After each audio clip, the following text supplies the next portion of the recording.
फैगौ 2023 मायथाइयाव मेट्रिक आनजाद होनो गोनां सानसुलि नार्जारिया गोब्राब पेरालाइसिस बेरामजों गोग्लैना भुगिनांना दं। खुंग्रि थालिरबारि गामिनि अम्बे नार्जारि आरो समर नार्जारिनि फिसाजो सानसुलि नार्जारिया गोबाव समनिफ्रायनो पेरालाइसिस बेरामजों गोग्लैना भुगिनानै दं।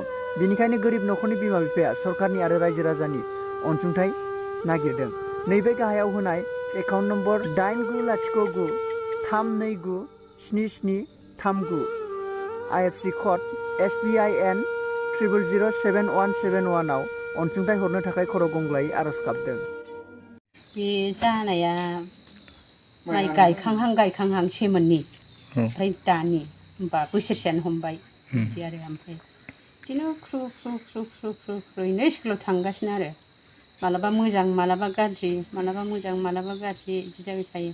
मुलि होयो बिदिनो साननै गाहामल' मोजां जायो आरो ग्रोब जाफिनो ओमफ्राय हमनो हाया आरो ग्रोब अजानाव थाङो ग्रोब बिदिनो माबाफिनो बिदिनो जाबाय थादों आरो नै दाखालिसो बारा जानानै डाक्टारनाव लांबाय एक्सरे खालामहैबाय एक्सरेनि लेखा मोनबाय ओमफ्राय रोदा नायबाय ओमफ्राय दा बिदिनो रोदा नायनानै पेरालाइसिसनि होबाय आरो दा मुलि बिदिनो जादों।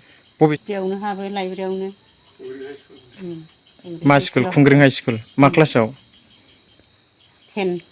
10 फाइनाल होगोन एबार। औ 10 आव हाबोमोन।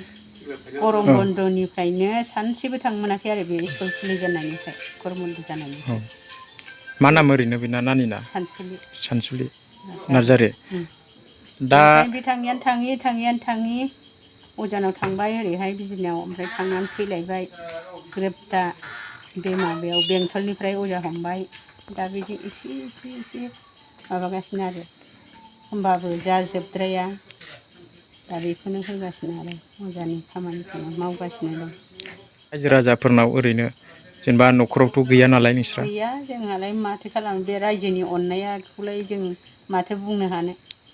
अनबा अनबाय अनाबा थाबाय जों जेबो बुङा। सरकारखौलाय? सरकारा अनोबा अनबाय गैयिनि थाखाय नायनो एसे एनै गथ'खौ नायनो थाखाय जोंबो नाया नङा नायबोबाय बोसोरसे मानि आरो ख्रु नायबोगासिनो दं होननानै ओमफ्राय जोंबो सोरबायाबा होनो अजानि नङा बियो माबानि डाक्टारनि नङा अजानि लायनोसो होननानै बुंनायखाय दा लांथ'नाय जायाखै आरो ओमफ्राय उनखालाव अजाजों गेलेखांबा डाक्टारनाव सोलिगोन बायदि गोसो जादों आरो। जायामोन नोंनिया? मावजोरदोंमोन।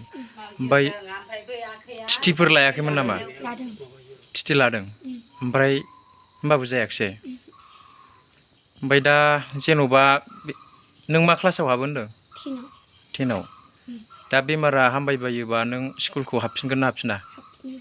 हाबफिनो। दा रायजो राजाफोरखौ मा खावलायगोन नों आरो सरकारखौ मा खावलायगोन नोंनि बेमारखौ नायनो थाखाय नोंनि बेमारा हामनो थाखाय थारमाने?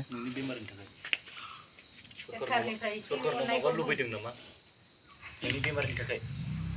एखे फंसे खोन्थाना होदो। सरकारनिफ्राय लुबैदों एसे एनै बेराम नायजानो। सरकारनिफ्राय एसे अनसुंथाइ मोनबा हामगौमोन आंनि बेमारा हामनायनि।